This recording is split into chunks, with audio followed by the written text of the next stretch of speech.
What up, HyperChange? Welcome to another episode. Today we are talking about a crazy conspiracy about the roadmap of Tesla's battery technology.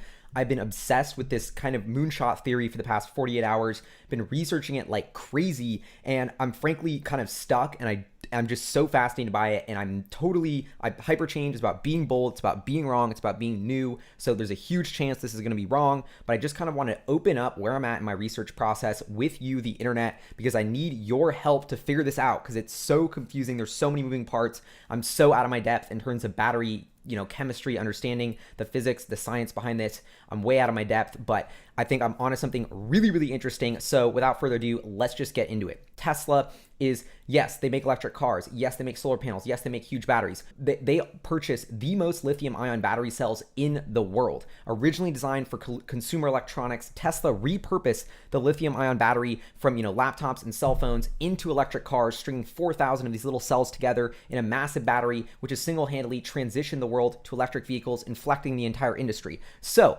let's take a step back. Who actually invented the lithium ion technology? Where did this come from? It was by a researcher by the name of John Goodenough. Hope I'm saying that right.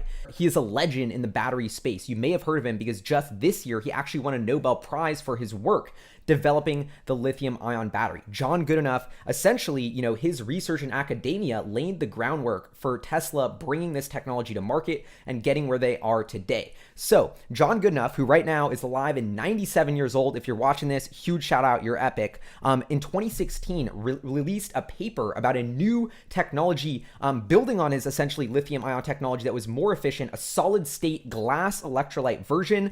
You can go check it out. I'll put a link to this paper. It's called Alternative Strategy for a Safe Rechargeable Battery, put out by Goodenough and Maria Braga, who is his partner researcher. And this sort of took the entire battery world by storm.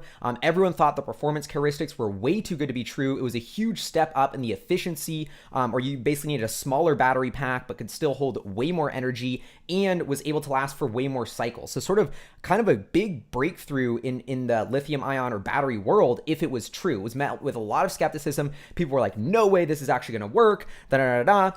And so what happened since then? How does this actually work? So you have the founder of the lithium ion battery coming up with this crazy new concept, next generation cell that he's working on in a lab at UT Austin. Well, the next step then is for them to get into confidential agreements with the world's, leading battery companies to basically start testing this and begin the process of commercialization. So they released that paper in 2016. You have to think, discussions start with all of the major battery companies shortly thereafter. By 2017, we're also signing some top secret NDAs to start putting this chemistry to work and trying to get it to actually, be viable for consumer product in the long run. And so now let's bring in Tesla, because Tesla on their Q2 2017 call was asked about battery breakthroughs, and I want to play you this part of the conference call. What's your general assessment? Are we getting close to some kind of breakthroughs here? Or what's your thought? Okay, here's my opinion of the battery breakthrough of the week.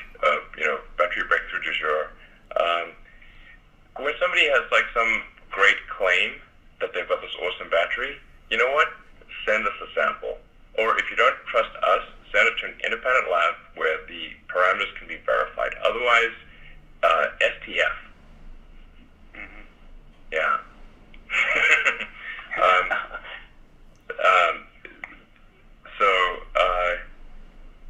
Everything works on PowerPoint. You could give your PowerPoint presentation about teleportation to the Andromeda galaxy. That doesn't mean it works. So Tesla is the biggest buyer of lithium-ion batteries on Earth. Who people come to first when they've got a lithium-ion battery? Us, because we're the biggest customer. I would love it if we could have some breakthrough. It would be awesome.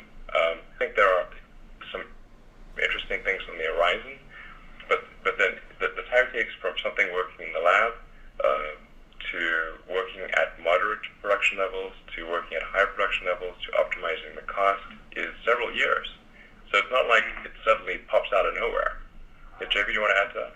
I totally agree with sort of cautious skepticism on all these announcements, and just more specifically on the solid-state batteries, Rod. I mean, we've talked to a number of different groups that are researching this. We actually have tested a number of those different prototype, very early prototype, single cells, but it's, we don't yet see anything that changes our strategy, and we don't see anything there that's... By the way, we'd love it if it did. Please. Can someone please come up with a battery breakthrough? We'd love it. We would be the first ones to want to implement it. Yeah, totally. There are some breakthroughs that I think are achievable. They're confidential, so I can't talk about them on this call. But there's one particular avenue that I'm confident could be made to work. That would be fairly the most significant one breakthrough in a while. But again, that you got to make it work in the lab. It doesn't yet work in the lab. It's promising in the lab.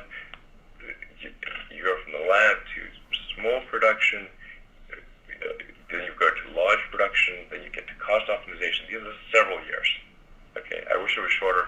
That's the way it goes. So there, August 2017, Elon Musk and JB Straubel hint to them potentially researching this solid-state-esque battery that actually may have huge potential, but will take years in the lab to be able to get commercialized. So that timeline is sort of all adding up. In the meantime, it looks like Braga and Goodenough's research about this new glass electrolyte, met with a healthy dose of skepticism at first, is sort of becoming more and more accepted. There was a new article I found published here in May 2019 where they talk about the update of the commercialization of this technology, and they say that according to them, Braga projects the first battery will be used in a commercial product in 3 years, so circa 2022. And I thought another interesting tidbit in this article, which I think I'm going to tie into a clue about Tesla later, she goes, the large battery banks that might be spun off from this research stand to not only have higher capacity, but also be substantially lighter than lithium ions. Although she adds, perhaps the greatest weight savings will come not from comparing one battery cell's mass with another. The biggest difference would be that you don't have to have the same stainless steel bunkers in each of the cells. So a lot to unpack in this comment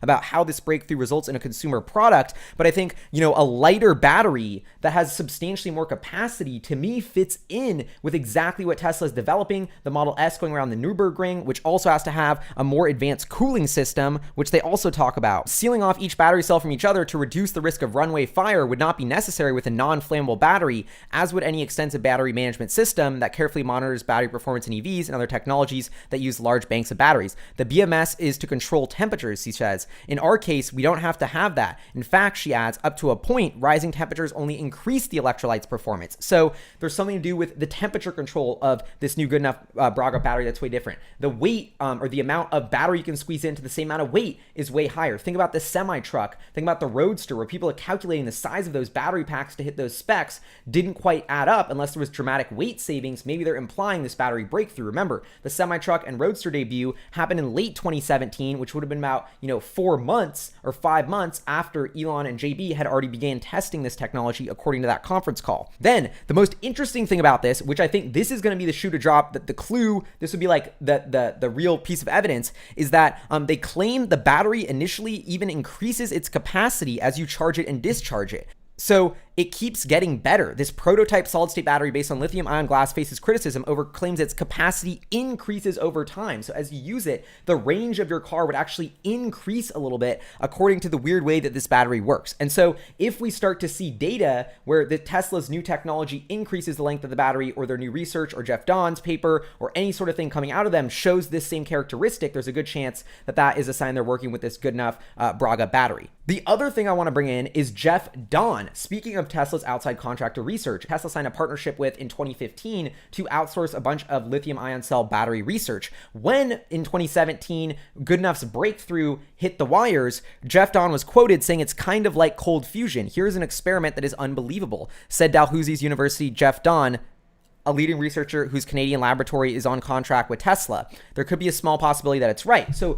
Jeff Dahn, interestingly enough, the same time where Elon Musk is saying, oh, there's this solid state battery that actually might have a lot of potential that we're looking into, Jeff Dahn, who's contracted by Tesla, is talking about specifically Goodenough's battery, and he says that it's kind of like cold fusion. It's super exciting. We need to test it in the lab. So what I think happened here, adding up a billion clues super speculatively, 2016, this paper comes out, John Goodenough, who do they call first to commercialize this technology? The biggest buyers of lithium ions. If you're Goodenough and Braga and you invented the lithium ion battery and Tesla has single-handedly commercialized it and is the biggest, proponent of this technology, then they're your biggest fan. They're like the person you'd want to work with the most. At least this is my guess. So you'd call them up and mean like, we got the next best thing. You guys want to test it? You would be the biggest customer of this product. They say, hell yeah. 2017, Tesla gets the battery cell from Goodenough and Braga. They start testing this, doing R&D. They pass it off to Jeff Dunn and say, run 1 million cycles on this, see if it's legit. Is that related to the research that he put out about the 1,000,000-mile battery just earlier this year,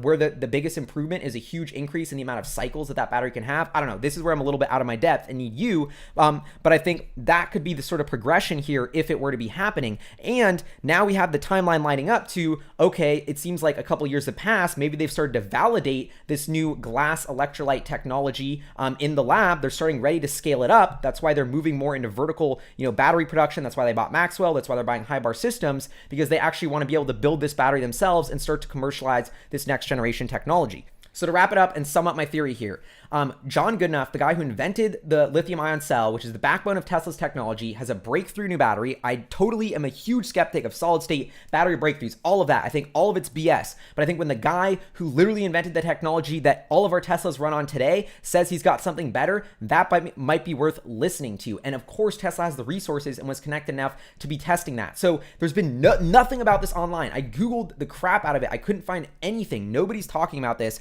but I'm just like left thinking like, how are Elon Musk and John Goodenough not working together on this? Like, if there really is a next generation lithium ion cell, either it's BS and Tesla's testing it. I feel like there's no way Tesla hasn't tested this cell. Either they're testing it and it didn't live up to the hype and I'm totally wrong and that Tesla's not commercializing Goodenough's technology, very good chance. Or they validate it, they tested it, it worked, and that's when they sort of got the go-ahead to moving into their own cell production, and that would explain all the acquisitions. That would explain what they're going to announce at Battery Investor Day. I mean, imagine this headline that hits. Tesla teams up with Nobel Prize winner John Goodenough to bring his next generation EV technology to market after bringing his first one to market.